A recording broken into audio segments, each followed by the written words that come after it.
Chinese, that's R. Welcome back to the Mountain Morning Show, everybody.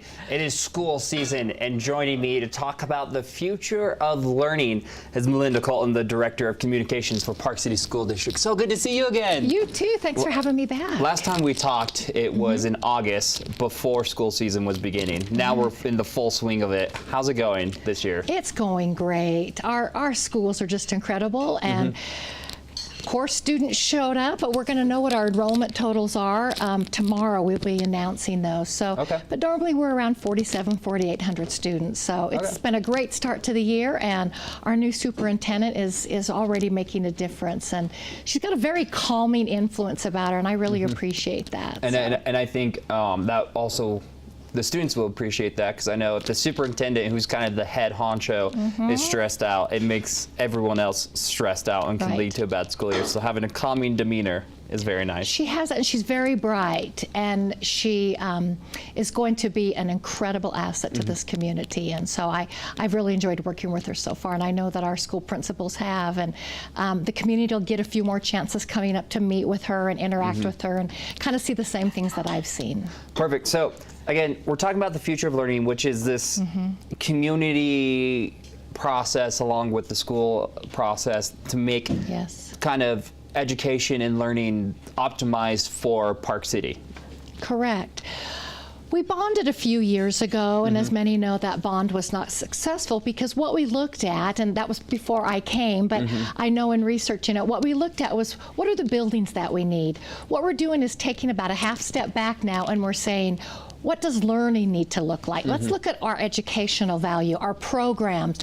What do we want our schools to look like, not just today, but tomorrow and 10 years down the road? So this, we're calling it the future of learning. It's our master educational planning process.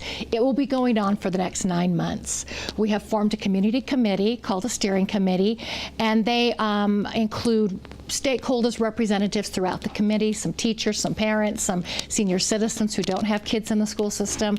And so our first event coming up to really kind of introduce this whole process, what it means for parents, what it means for our students and our teachers, that will be Monday, October 29th, and that will be at the Richards Building, sessions at 5:30, 7:30.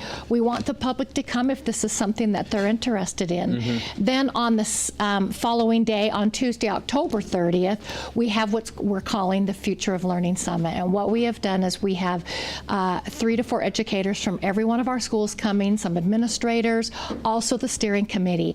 And for an entire day, they will be meeting at the district office talking about what are our guiding principles? We already have our strategic plan set by the board, but we'll incorporate those into what are the things that this community values? What are the most important programs we have? What does instruction look like? What does the classroom look like?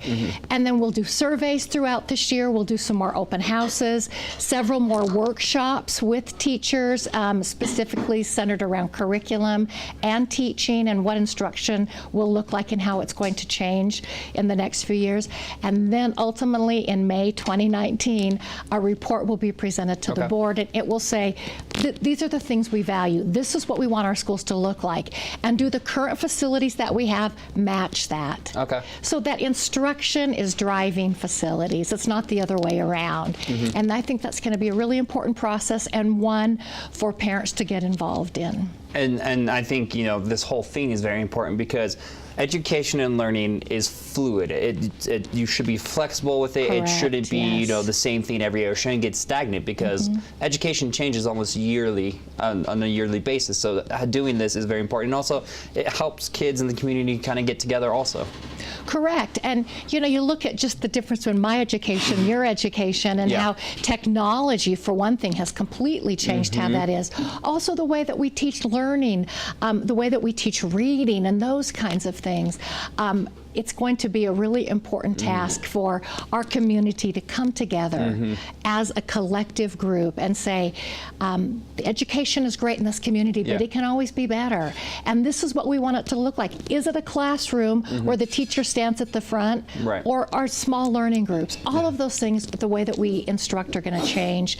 And so we'll have research. We have the best experts and consultants that we think we can hire to come in and really help us and guide us through this process. So it's going to be an exciting year, and it will involve some time and some volunteering by community members. And so we're really looking forward to their input and having them engaged in this process. I mean, you were talking about technology, and I remember reading an article recently that a bunch of kids in a classroom were all on Google, their Google account, Google Drive, and all the students were taking notes with each other, and kids would correct their own notes. And I remember back, I mean, just taking notes on myself and being like, I messed that up. Oh, well, I'm screwed until I can, get someone else. So having just these kids all on one Google account, fixing the notes as they go along, is mind-blowing and awesome. Collaboration is huge. I know my kids, I don't think they even have a pencil in their backpack because everything is done online. Their homework, even the way they study, is all done online. And so while that's an incredible thing, there still is nothing like that personal connection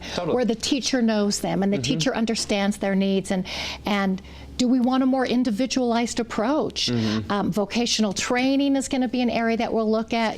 Not everybody needs to go to college. Not everybody wants to go to college. Not everybody can go to college.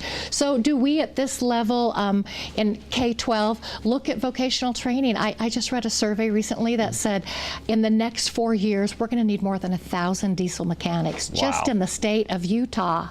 And that's an incredible thing. A lot of these vocational trainings, these 1 and 2 year certificates pay more than if they were to have a bachelor's degree. So there's all kinds of different options out there that we can explore, that we feel it's our job to introduce those kinds of things to our students. Perfect. And then we have fall recess coming up. We do. This is a new concept for me. For coming from California and that school system, we didn't have fall recess. What is this fall recess? Fall recess really is a chance for our teachers to get together and have they have a convention. This year they have postponed that, and so they've got some other political things they'll be focusing on during Thursday and Friday. So there are no classes, absolutely none on Thursday and Friday, and so we call it fall recess here. We've got winter recess coming up. We've got Christmas recess, Thanksgiving recess. I'll explain all those to you as they come up. These foreign Utah concepts as California kids. That's right. If people want to find out more information about the future of learning or get involved, where can they go to? Go to our website, pcschools.us, and the tab is right on the front page called The Future of Learning. Easy enough. It's always a pleasure having you on, Melinda. It's always great. Thank you for coming on. Guys, the future of learning, definitely get involved with it if your kids are in the school district, because you can help guide your kids in education. We have more Mountain Morning Show coming up after this commercial break.